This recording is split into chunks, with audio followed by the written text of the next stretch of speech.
The views and opinions expressed in this podcast are simply that, opinions. All are presumed innocent until proven otherwise in a court of law. Sensitive topics are discussed. Discretion is advised. When Richard Carno was reported missing by his wife, the case took a shocking turn when he was found strangled to death in his car near a trailer park in Las Vegas. A trail of evidence eventually led police to those closest to Richard, his wife and her brother. But they both would end up pointing the finger at each other for his murder. Hi, I'm Vinnie Politan, and welcome to the Court TV podcast. This week's episode features an audio edition of our original series, Someone They Knew with Tamron Hall. This episode is titled Family Feud. This is the Court TV podcast.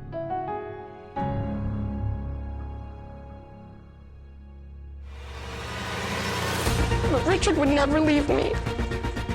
We have 4 kids. An emergency. I think I found a dead body. Okay, where are you at? I am at Comstock Trailer Park, and he's sitting in a small green car.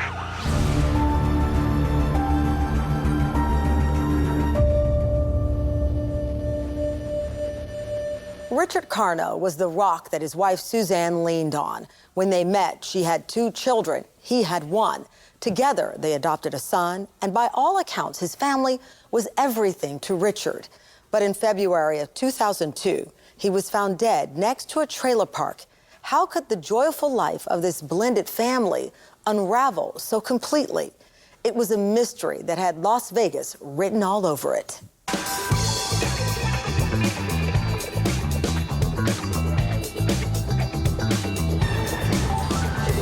Las Vegas is known as a city of second chances. It's a place where people come to start over again. But it's also a place where many, many people destroy their lives. People get enamored with the city and they end up going down a path of self-destruction. Richard liked women, but he was shy. And Suzanne seems to be the kind of individual that she will come up with a plan and she will proceed and she will go after the object of her interest.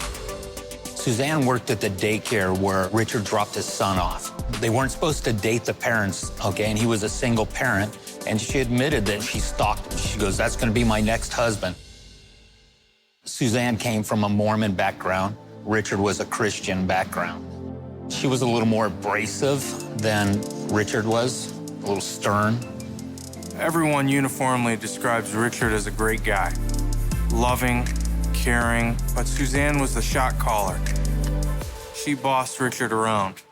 She told her parents that there was a surprise birthday party at TGI Fridays. She stood up in the middle of this restaurant and said, hey, is there somebody in here that can marry me?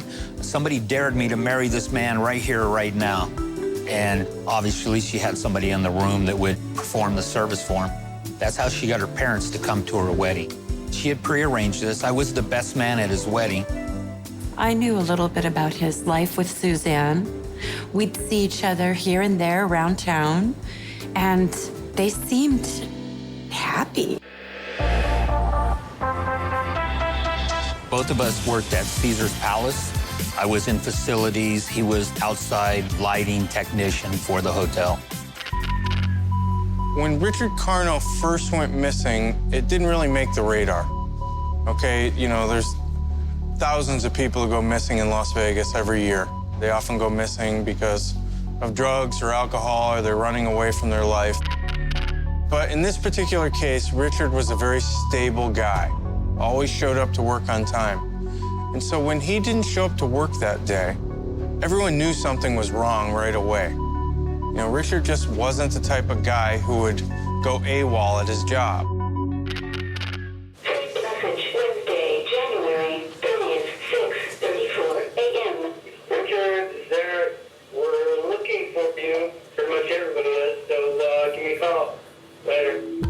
I was working at a radio station, and I'd just come into work early morning, and the morning show told me they were speaking to Suzanne on the phone while they're doing the morning show, and that she was hysterical. So I took the call, And she was out of her mind, saying over and over again, I need these people to bring him back. Just bring him back. At 5:20, his boss called wondering where Rich was. He hadn't shown up for work. In a panic, Suzanne called around. Still, no sign of her husband. Richard always goes to work. If the sun comes up, Richard goes to work. Always. She then searched the route that Rich drives to work every single day. Still nothing. She called the cops, filed a missing persons report. But Richard would never leave me. I knew right away there is something incredibly wrong. So I called my friend at Crime Stoppers and I asked him, I just point blank said this was way out of the ordinary. And my friend at Crime Stoppers said, let me put some feelers out, see what's going on. And so, of course, that whole day, I'm beside myself, just praying that he's okay. And then the next day, I learned that he wasn't. And an emergency. I think I found a dead body. Okay, where are you at? I am at Comstock Trailer Park. Okay. The police get 911 calls, and that is how we ultimately discover the body in this trailer park. A person walking past this car early Thursday morning called police after noticing a man's lifeless body slumped in the passenger seat. Metro detectives say the death is suspicious. It appears upon viewing in the vehicle that the subject died as a result of some type of foul play. The victim is identified as 36-year-old Richard Charles Carno. I got a phone call that Richard was found and he was dead in his car. Just drained out of me. It just drained. It was unbelievable. And he's sitting in a small green car. He's on the passenger side. He has a bag over his head. He was found in his car. People have described this as kind of a scene out of a horror movie, with a bag over his head, slits where his eyes were, duct tape and a rope around his neck. It was just really, really disturbing what he must have gone through. And then Suzanne Carno went on the local news. Somebody has to see something. Somebody has to know something. She ranted in a hysterical fashion about who could have done this to her husband. And it was an appearance that captivated people. I couldn't sleep because we always touch your feet at night. I couldn't find his feet in the bed. It was devastating to anyone who knew him. He was such a kind, wonderful, happy person. This case has all the elements of drama. For one, we have a number of mysteries. Who is the killer? Who done it? Who is the victim? Is the victim involved in something that might have made him a target? Is he involved in some underworld? So I called my friend that worked for Metro, and I go, what's going on, whatever. I'm on my way to Richard and Suzanne's house, like any good friend would do. You go help the family out in a time of need. So he did a little digging. He called me back, and he goes, don't go. I'm like, what? He goes, do not go. I go, why? He goes, she's a suspect. When they processed the bag over Richard Carno's head, there was a fingerprint on that bag.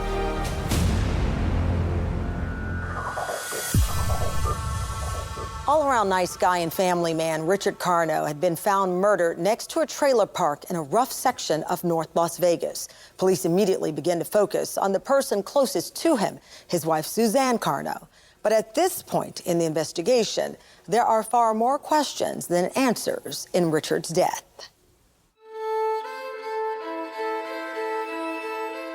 At the viewing, they expected 150, maybe 200, and they probably had 500 people there. It was overwhelming, which made me feel good that that many people showed up. He had that many friends that cared about him. I walk in to the funeral and I see Suzanne put her baby on Richard's chest because it was an open casket, and they're snapping pictures with the baby on his chest, and I did not know what to do. I was horrified. was a really important fact that was recovered from the crime scene, which was when they processed the bag over Richard Carno's head, there was a fingerprint on that bag. They ran that print, and it came back to James Walsh. James Walsh lived in the trailer park where the vehicle was found that contained the dead body of Richard Carno. James Walsh told the police that John Brian Ray drove into the trailer park in an old, green, beat-up old car, and there was this really curious experience where he looked out of his trailer and he kind of saw that the windshield was covered behind the blanket that was over the windshield, and he saw a man in the front seat, and the man had a bag over his head and duct tape around his wrists. So James challenged John Ray.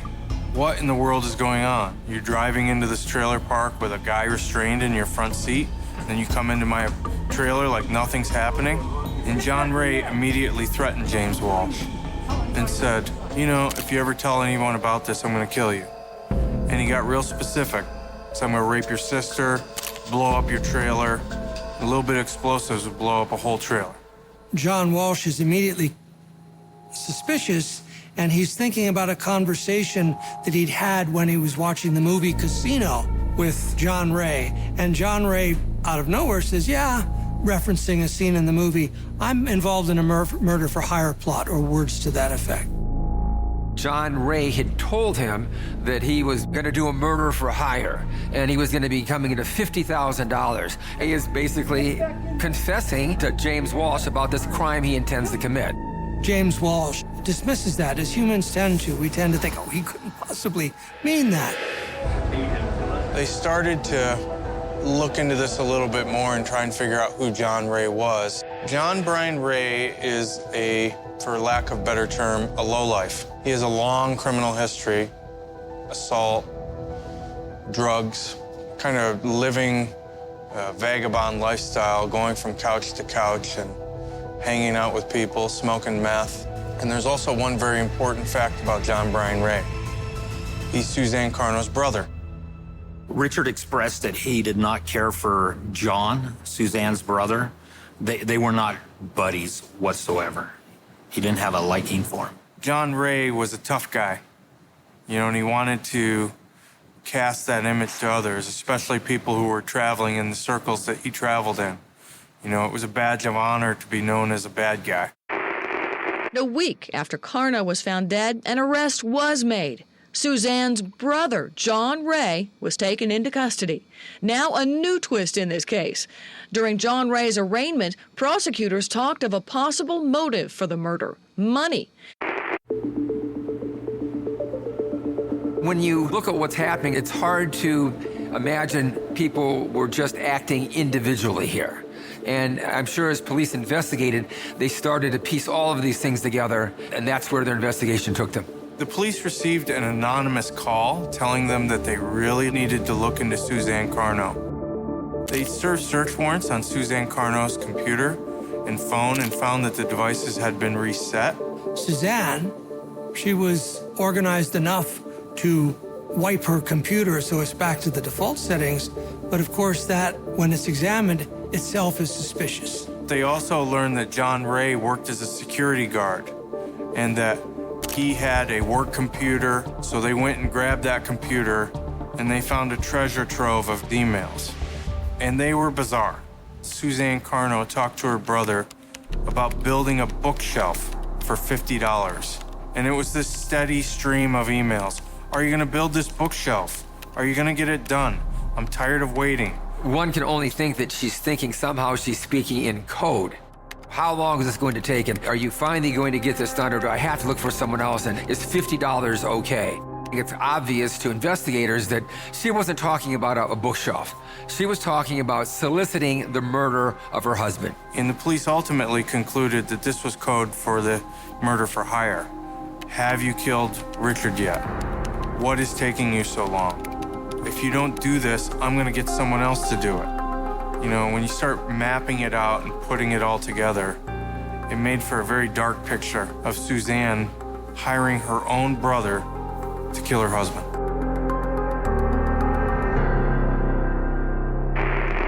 Councilor Jackson. Her lawyer won't talk about what's in the indictment, but she will talk about a plea. I'm not guilty. Not guilty. Simple as that. Yeah, she didn't do anything wrong. Suzanne had this all figured out, that if she was the grieving widow, they would stop looking into her. I live less than a mile from the cemetery where he was buried. And I would come home from work, and she would be laying on Richard's grave every day in sympathy or whatever she was looking for, or look at me, you know, I'm the grieving widow. In my opinion, Suzanne was 100% role-playing. They adopted a baby 2 years into their marriage. That put them in a financial strain. The family was in a great deal of debt, something like $30,000 worth of credit card debt, for example.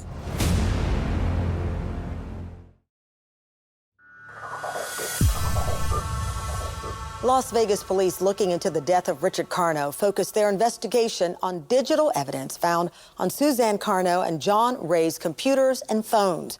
Police soon discover that all was not what it appeared to be in the Carno marriage.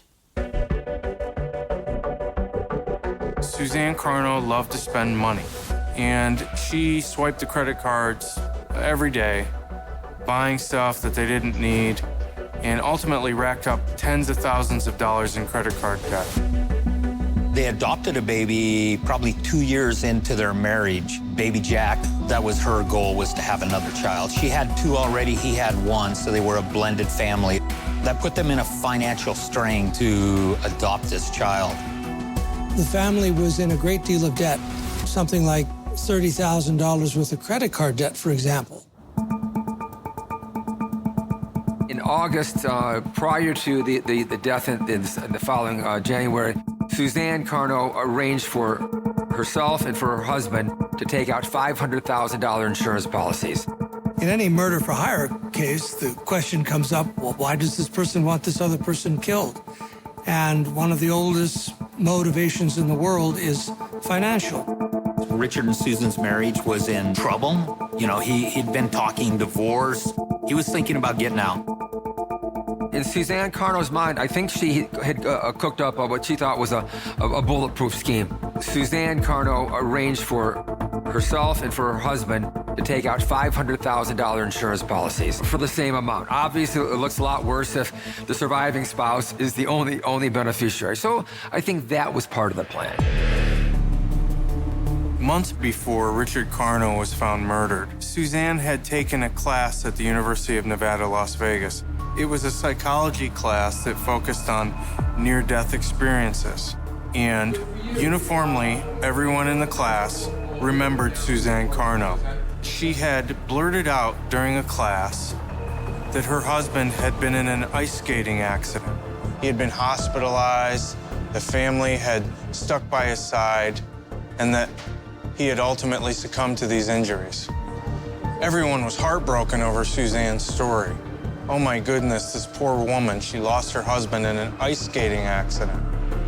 It's kind of a curious thing why she would do this, and it's almost as though she was auditioning a test run for the murder that was to follow. It backfires because she's not as clever as she thinks, and people remember. Her classmates and the professor from the class are watching the television news. Lo and behold, there's Suzanne Carno talking about the murder of her husband. Things weren't adding up. Why would they do that to our family? We don't do anything. We don't drink. We don't go out. We drive little cars. We don't drive expensive cars. We don't have expensive things. And why would they do that to my family? Why my husband?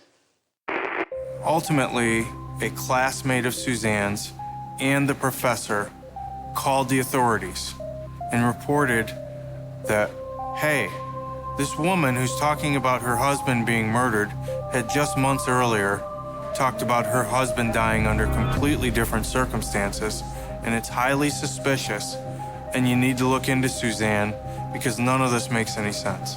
When Suzanne Carno said that she talked to her brother and she explained to her brother that Richard was gone, her brother said, "Oh, I'm sorry that he's dead." And Suzanne Carno told the police she thought that was odd because, he was just missing. And what's interesting about that conversation is it looks already as though Suzanne is setting up her brother. And that's not going to be missed by investigators. When they went to Suzanne and talked to her about, could your brother possibly be involved? She told them that, John hated Richard.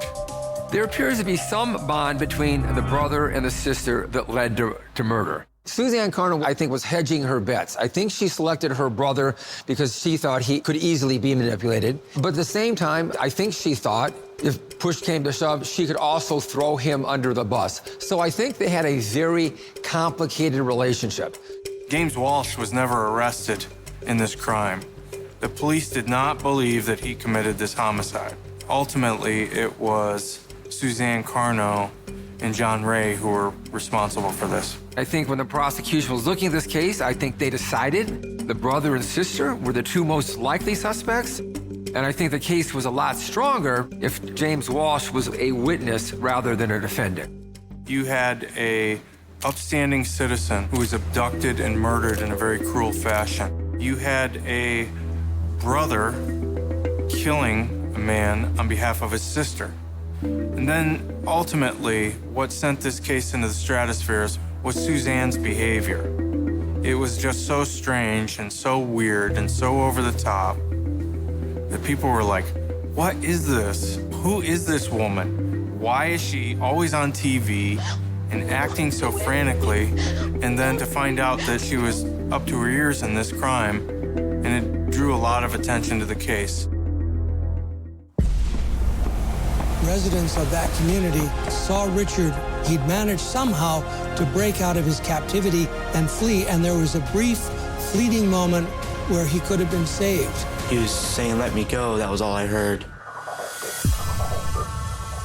2 years after Richard Carno was found suffocated next to a trailer park, his wife Suzanne Carno and her brother John Brian Ray are in a Clark County court facing first-degree murder charges.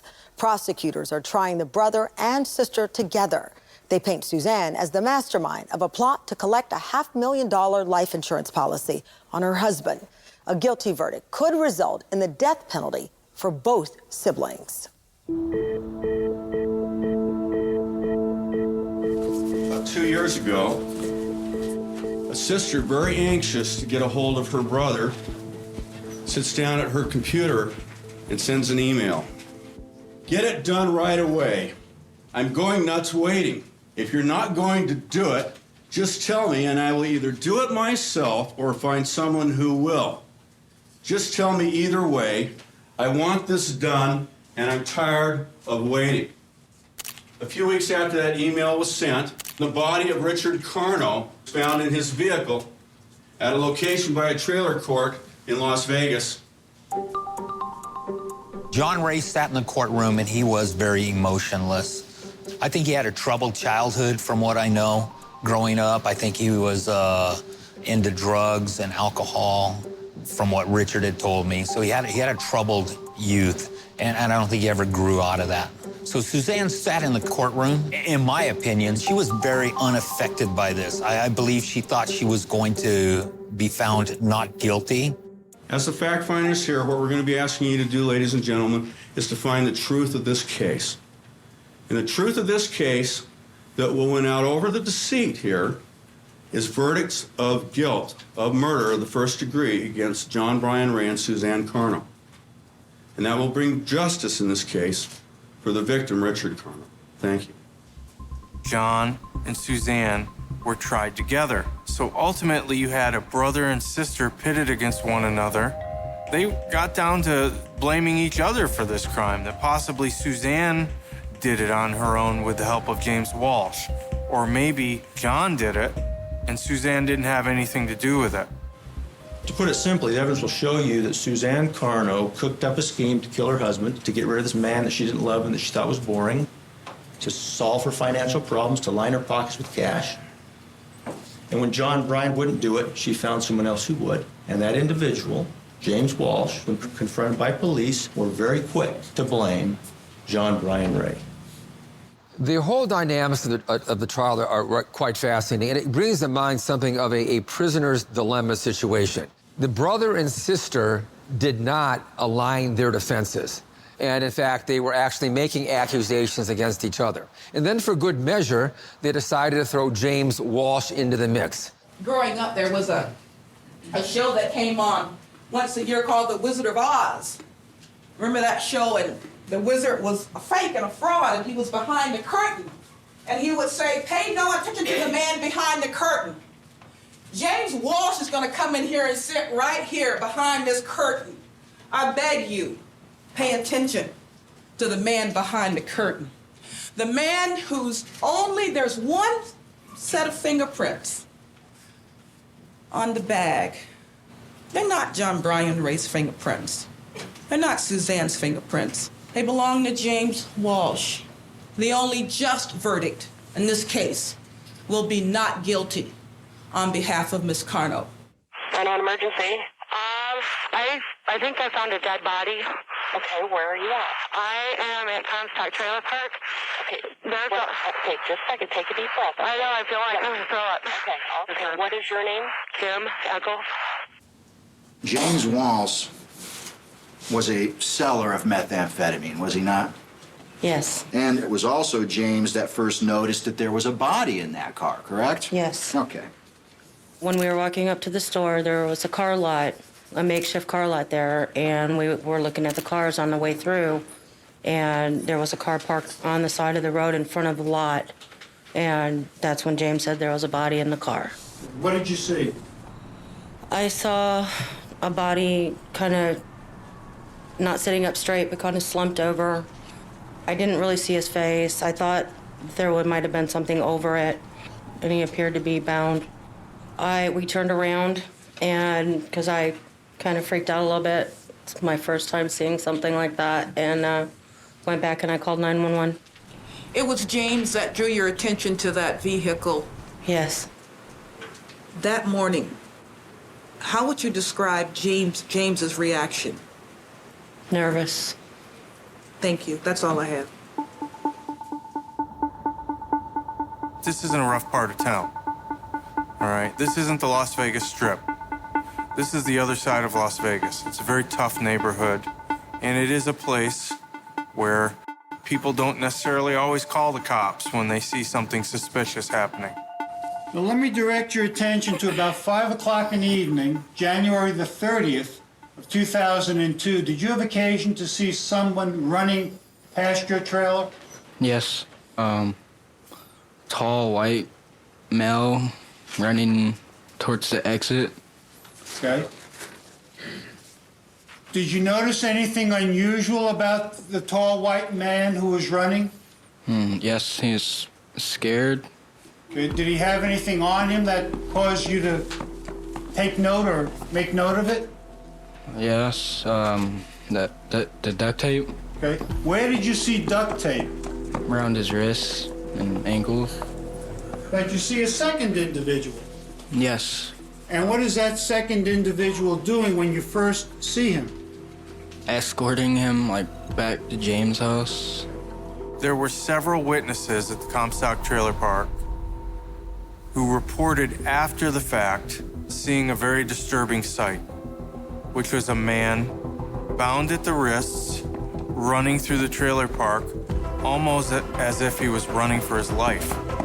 What's so amazing about this is that no one called the police. Did you hear either the tall man or the shorter man say something? The shorter man said, get me my handcuffs. Okay. Did you mention to the police that you heard someone say, give me the handcuffs? I don't think so. Okay. Is there a reason that you didn't tell the police about the handcuffs? Yes. or about the car? Yes. What's the reason? So I was afraid.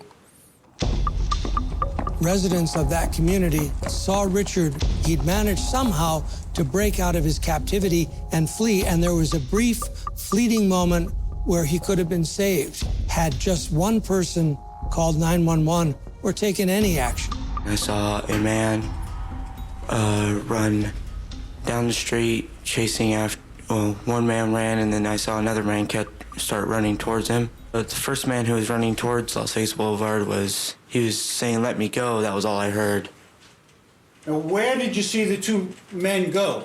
I saw them go to James's house, and he pulled out a set of handcuffs. I saw him take him out of his bag. He showed him to me, and then I walked away to my house. What did you think at that time? He was going to try to handcuff me, probably, so I just walked away. I didn't want anything to do with that. No one did anything. No one seized the opportunity to save Richard, the one chance that he could have been saved. And John Ray was able to get control of him, put him back in the vehicle, and ultimately cause his death. Did he give you any further details regarding the contract killing? He had to wait till the life insurance went through.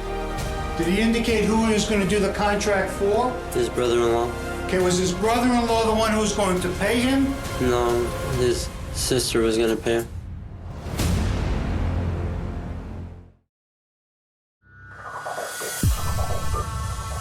The murder trial of Suzanne Carno and her brother John Ray for the killing of Richard Carno exposed Suzanne as the mastermind of the scheme to collect on the insurance policy.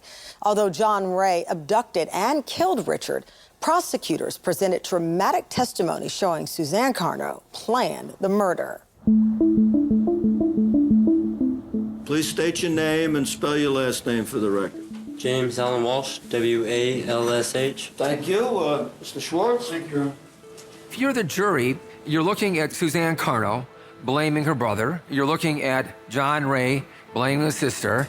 And then both of them, in a sense, are saying, but also James Walsh is involved. How would you describe your relationship with John Brian Ray back during that period of time? We were Generally. friends. I'm sorry. We were friends. Did you have occasion to watch a movie in your trailer with the defendant, John Brian Ray? Yes, I did. And what was the name of that movie? Casino. Now, when he made that statement to you about a contract killing, did you take him seriously? No, I didn't. Why not? I thought it was just bullshit. Did he give you any further details regarding the contract killing? He had to wait till the life insurance went through. Did he indicate who he was going to do the contract for? His brother-in-law. Okay, was his brother-in-law the one who was going to pay him? No, his sister was going to pay him. And how is the brother-in-law involved in this? He was the contract. The person to be killed? Yeah. John Ray was cast by James Walsh as an intimidating, threatening, dangerous person who had kidnapped a person, brought him to his trailer, and left him sitting in there to suffer, and then later finished the job. The next door neighbor came and asked if I knew whose car that was. I said no, because John asked me not to say anything about the car. Well, he got out and he went to my house, and then there was a blanket put over the windshield. Get back in there! Does there come a time when you see something inside the car that causes you some concern? Yeah, I saw something that is shaped like someone underneath a blanket in the car. Did it appear to be the shape of a person? Yes, it did.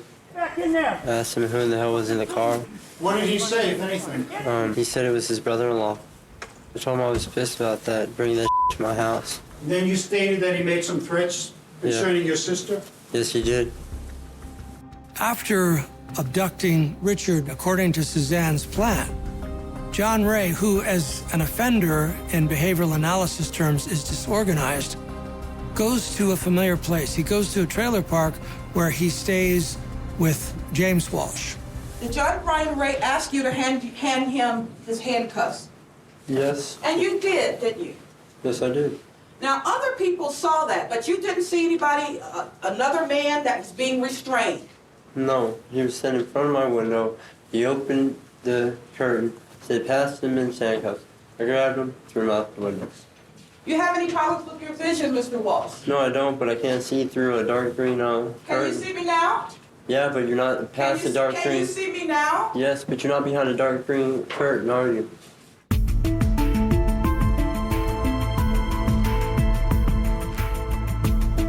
January the 30th, 2002, an innocent man, Richard Carno, was brutally and cruelly murdered because of the cold, manipulative, and greedy actions of his loving wife, Susan Carno, who used her brother, John Brian Ray, to commit this horrific killing. And the state is confident you will return verdicts finding the defendants, both defendants, guilty of first-degree murder with use of a deadly weapon, guilty of first-degree kidnapping with use of a deadly weapon, guilty of robbery with use of a deadly weapon, and guilty of conspiracy to commit murder for the truly senseless and cruel killing of a good man. I'm sure you have learned by now the old adage that we don't get to pick our relatives. We do, however, get to pick our spouses. And you may not like her.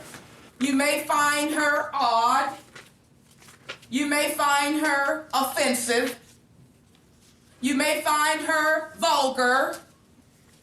You may find her to be the biggest liar in town. You may find her to be outrageous. Suzanne Carno did not plot to kill her husband. She did not hire, entice, inveigle, encourage her brother to do anything.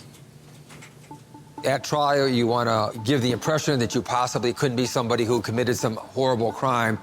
But clearly, we know this fell short because her own attorney, in closing arguments, said about her that she may be odd, she may be offensive, she may be the biggest liar you know, but it doesn't mean she committed murder.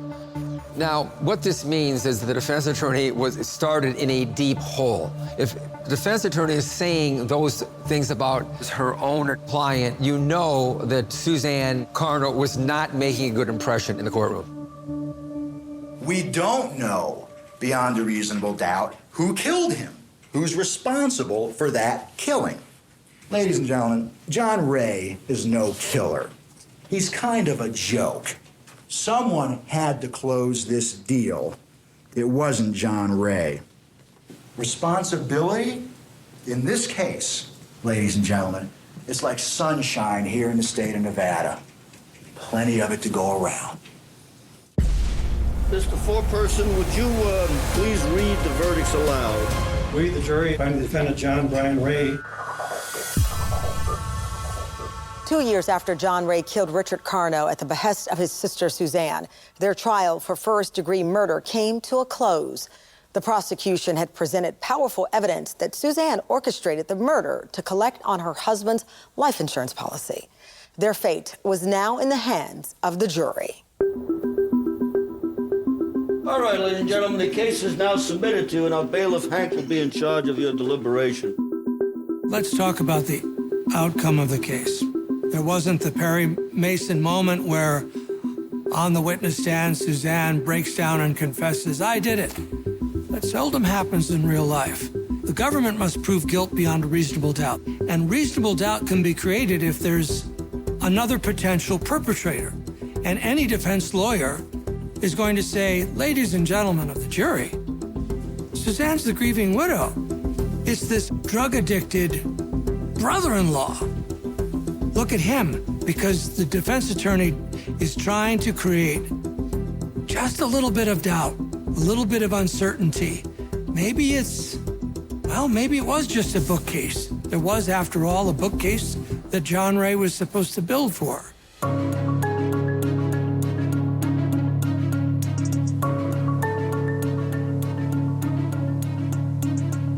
Mr. Foreperson, would you please read the verdicts aloud? We, the jury, find the defendant John Brian Ray for count number 1, guilty of conspiracy to commit murder. For count number 2, guilty of first-degree kidnapping.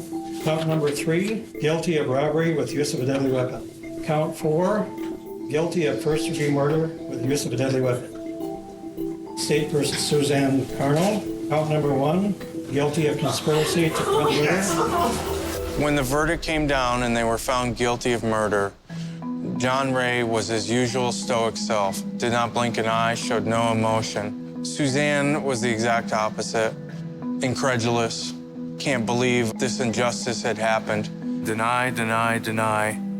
until she faced the possibility of being executed. The prosecution brought the family into a conference room and told us they are taking a deal, and so the death penalty is off the table. Of course, everybody's upset. I'm not a believer in the death penalty, but when it happens this close, you give it a thought. Stand up, Miss Carno. Again, what is your true name? Suzanne Carno. Stand up, Mr. Ray. Again, what is your true name? John Brian Ray. And you understand the sentencing agreement? Yes. You signed this sentencing agreement? Yes, sir. In exchange for the state's recommendation, they're going to recommend life with the possibility of parole. That means you'll get life with the possibility of parole after 20 years, plus an equal and consecutive life with the possibility of parole after 20 years, which equals 40 years. You understand that? I'm satisfied that the sentencing agreement is freely and voluntarily entered. I'm going to file it now, right? Suzanne did admit that she was involved in this, a key participant. She was the person that got it going, and that if the state would not pursue the death penalty, she would abandon all appeals and accept her guilt. The fact that they were found guilty was just such relief for the family, all of us.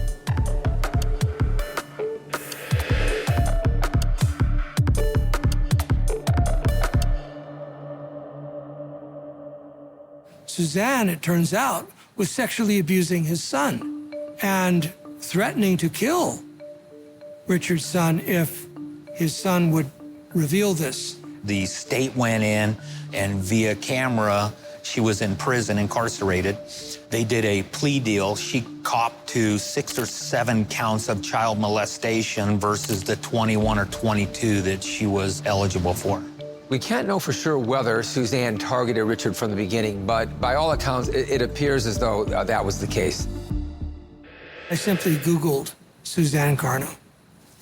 This is what I found, a personal ad, and the website is jailhousebabes.com. Can you look beyond my lean, 5'7" 140-pound body, lightly bronzed by summer's light?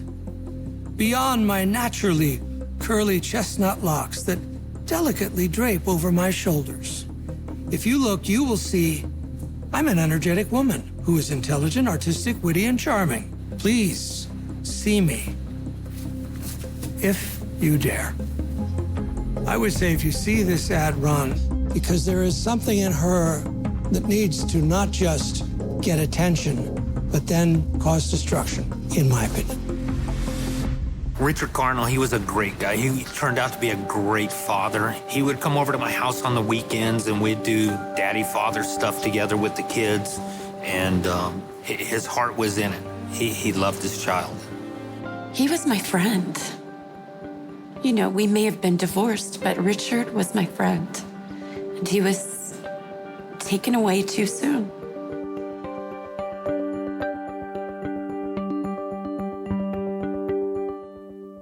John Ray will be eligible for parole in the year 2044.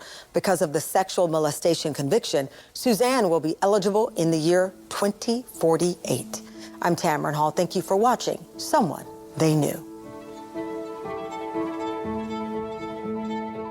There you have it, another audio edition of the Court TV original series, Someone They Knew with Tamron Hall. If you want to stream more episodes for free, they are available on our website. Just check the show notes for a link. And you can see me on Closing Arguments weeknights at 8 p.m. Eastern and on our all-new original true crime series, Accomplice to Murder, with new episodes every Sunday night at 8 p.m. Eastern. Thank you so much for downloading, and as always, please don't forget to hug the kids. This podcast is a production of Court TV. Go to CourtTV.com for more content, trials on demand, and to find out how to watch Court TV in your area.